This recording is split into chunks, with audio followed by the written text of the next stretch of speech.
여러분, 우리 경제의 약한 고리, 제가 여러 번 말씀을 드렸습니다. 그 중에 가장 약한 고리가, 기본이 되는 고리가 가계부채라고 말씀드렸어요. 예. 지금 가계부채가 2분기 말 기준으로 1805조 9천억 원이나 되니까 엄청나죠. 이 가계부채가 장난 아니라는 뜻이에요. 그런데 이 가계부채를 중심으로 해서 말입니다. 약한 고리를 찾아보면 지금 적어도 3개는 확실하게 나옵니다. 3개는. 가장 어려운 그룹이 자영업자예요. 자영업자는 가계부채도 많고 개인사업자 부채도 많아요. 그래서 굉장히 어렵다고 제가 표현을 했어요. 자영업자가 무너지면 가계부채가 폭발을 하고, 가계부채가 폭발을 해서 결국은 금융위기로까지 확대 발전되는 그런 상황이 올 수도 있다고 제가 말씀을 드렸죠. 예. 그만큼 자영업자 부채 심각합니다. 그리고 두 번째는요. 두 번째는 청년들의 부채예요. 이게 2030의 부채가 뭐 400조를 넘어서니까 장난이 아니잖아요. 문제는 이들의 지불 능력이 굉장히 떨어진다는 사실이에요. 그런데도 불구하고 지금 돈 빌려서 주식에 투자하고 또 돈 빌려서 연끌해서 아파트에 투자하고 집에 투자하고 이러고 있습니다. 그러니 만약에 거품이 꺼지는 날이면 이들에게는 엄청난 충격이 될 거다. 그리고 이들의 충격이 자영업자 충격과 맞물려서 결국 금융위기로 발전하지 않겠느냐 하는 이야기도 제가 여러 번 말씀을 드렸습니다. 그리고 세 번째가 고령자입니다. 고령자. 물론 고령자는요 2030보다는 지불 능력이 뛰어납니다. 그러나 고령자가 다 지불 능력이 뛰어난 것은 아니에요. 왜냐고요? 고령자들 중에는요 집 한 채 가까스로 있는 사람도 있거든요. 집이 없는 사람들도 많고요. 그런데 이들에게는요 세금 폭탄이 장난 아닙니다. 세금 폭탄이. 그 중에서도 가장 심각하게 느끼는 것은요 건보료예요. 건보료. 건강보험료입니다. 건강보험료가 혼자 산다고 하더라도요 건강보험료가 20만 원 30만 원 나오는 건 예산일이거든요. 예산일입니다. 게다가 생활도 해야 되잖아요. 생활도. 나이가 먹으니까 벌이가 없어요. 벌이가 없다 보니까 생활하는 비용조차도 저축이 안 돼 있으면 힘들어집니다. 그런데 이들이 말입니다. 생활고에 세금 폭탄에 결국은 대출을 받기 시작했어요. 은행 대출에서 안 해준다고 하니까 보험회사 대출로까지 늘어났습니다. 보험회사 대출까지. 상반기에 고령자 60세 이상 고령자의 보험약관 대출 잔액이 13조 2481억 원입니다. 13조 2481억 원. 굉장히 많이 늘어난 거예요.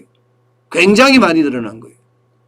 실질적으로 말입니다. 2016년하고 대비해 보세요. 거의 2배 늘어났습니다. 2016년에 7조 8,816억 원이었는데 2021년 6월 말입니다. 13조 2,481억 원. 장난 아니게 늘어났죠. 여러분, 보험대출이라는 건 여러분 결국은 1금융권의 대출도 못 받고요. 2금융권의 대출도 못 받고 결국은 미래에 내가 연금으로 타먹어야 될 보험들 여기에 약관대출을 미리 땡겨 쓴다는 거, 약관대출을 받아서 미리 땡겨 쓴다는 겁니다. 이게 어쩌면요 고령자 노년층에게는 지금 구슬픈 이야기예요. 진짜 서글픈 이야기입니다. 서글픈 이야기. 돈이 없으니까. 지표가 이렇게 뚝뚝 떨어진 거예요. 2017년에도 9조 1,759억 원 늘어나서 2018년에는 10조, 2019년에는 12조, 2020년에는 거의 13조에 가깝습니다. 거의 13조에 12조 7,285억 원이니까요. 그러니까 경제 약한 고리 중에 고령자들이 지금 제가 이야기했던 대로 점점 붕괴되는 그런 모양새가 자꾸 나타난다는 겁니다. 이게 길어지면요. 길어지는 만큼 고령자들의 어떤 붕괴는 더 어려워지는 그런 상황을 맞습니다. 실제로도 보면 여러분 보세요. 60세 이상 고령자의 생활비 원천 어디서 받느냐? 본인이에요. 본인이 57.7%입니다. 타인이 주는 것은 29.9%밖에 안 돼요. 예, 본인과 타인이 주는 양쪽에 주는 게 12.4%인데 결국 본인이 57.7%라는 건 본인이 일을 한다는 거예요. 일을 하지 않으면 대출을 받는다는 이야기. 대출을 받는다는 이야기. 이 생활비라는 게 뭡니까? 생활비라는 게. 먹고 사는 것도 생활비지만 세금을 내는 것도 생활비입니다. 결국은 대출받아서 생활비로 쓰고 있다는 그런 이야기가 되는 거예요. 그만큼 말입니다. 고령자들의 어떤 상황은 나빠지고 있다. 이런 얘기예요. 게다가 말입니다. 예. 본인 스스로 생활비를 마련하는 사람들 그 비중도 57.7%라 됐어요. 이게 옛날에 2010년에는 44.6%예요. 점점 올라가고 있습니다. 2015년에는 49.7%, 2020년에는 57.7%까지 올라갔으니 예, 그만큼 말입니다. 자식한테 기대는 거 싫어해요. 자식도 어려운데 예, 내가 어떻게 자식한테 기대겠어.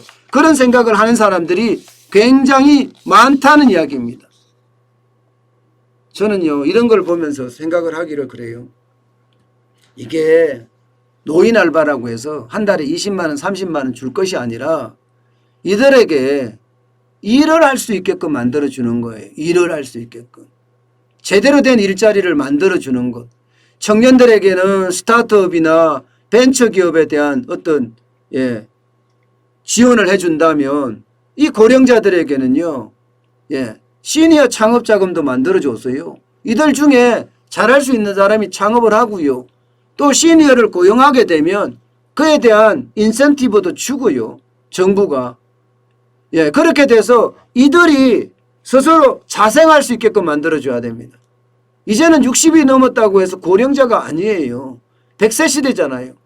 퇴직하고도 직장 생활한 것보다가 더 오래 살아야 됩니다. 그렇다면 거기에 필요한 정부의 지원책이 나와야지요. 그래야지만이 예, 이게 원활한 노후 생활이 되는 거 아니겠어요? 지금처럼 예, 그냥 알바비 던져주듯이 던져주면 우리가 거지냐 이런 생각을 할 수밖에 없거든요. 저는 그 어느 때보다 고령자들의 어떤 형편 예, 심각하게 생각을 해야 된다고 생각해요. 여러분도 알다시피 베이비 부모 세들이 얼마나 고생했습니까? 대한민국의 산업화의 주역이 베이비 부모 세대들이에요. 그들이 대한민국을 이렇게 만들었어요. 근데 그들에게 노후를 편안하게 해주지 않는다는 것은 국가가 책임을 방기하는 겁니다. 저는 그들이 웬만하면 편하게 살 수 있게끔 도와줘야 된다. 그게 국가가 할 일이다. 저는 그렇게 생각해요. 돈을 뿌리는 게 중요한 게 아닙니다. 예, 아마 제 방송을 듣는 많은 고령자분들도 그렇게 생각하실 거예요. 일자리를 달라.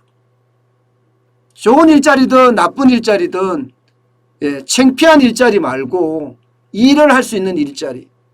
예, 내 30년, 40년 경험치를 살려서 누구를 도와줄 수 있거나 누구를 행복하게 만들어줄 수 있는 일자리. 그러면 더 행복해서 더 열심히 하지 않겠느냐. 그런 이야기들을 많이 하거든요. 담배 꽁초 줍는 거 말고요. 교통정리하는 거 말고요. 예, 산불 나는 거 감시하는 거 말고 말입니다. 제대로 된 일자리를 달라는 겁니다. 그래야지 노인들이 노후에 행복하지 않겠어요. 저는 정부가 표만 신경 쓸 것이 아니라 실질적인 거 있잖아요. 저출산이나 고령화에 대한 진짜 심각한 현장 고민이 필요하지 않나 다시 한번 생각해 보는 대목입니다.